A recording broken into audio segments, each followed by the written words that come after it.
televízia Joj. Poriadny šok zažil včera večer kameraman obecnej televízie z Tvrdošoviec v Novozámockom okrese. Na chodníku ho dobehol muž, ktorého poznal iba z videnia. Bez príčiny ho polial benzínom a snažil sa ho zapáliť.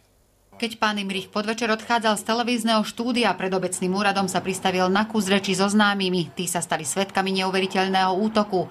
Keď sa s nimi rozlúčil, vybral sa na nákup do blízkeho obchodu. Cestu mu však skrížil 46-ročný František. Že moje peniaze ti boli dobre. No aké peniaze? Vtedy už aj hľadal do tvár. Imrich našťastie stihol privrieť oči, keďže tvár aj oblečenie mu František polial benzínom do zapaľovačov. A pokúša to zapáliť. Ešte chcel vybrať zapalovače z vrecka. Nemá ale na to čas, lebo som ho odsetil. Na to sa útočník dal na útek, ďaleko sa však nedostal. Zakrátko sa ocitol v rukách obecných policajtov, ktorí ho dozdali štátnym kolegom.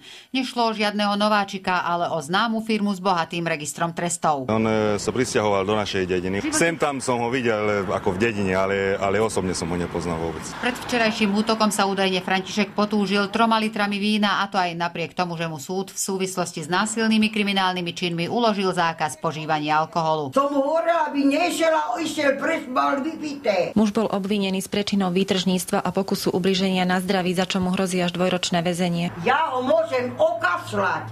Čo vyviedol, nech si to zastúpi. Z Tvrdošoviec pre televíziu Joj.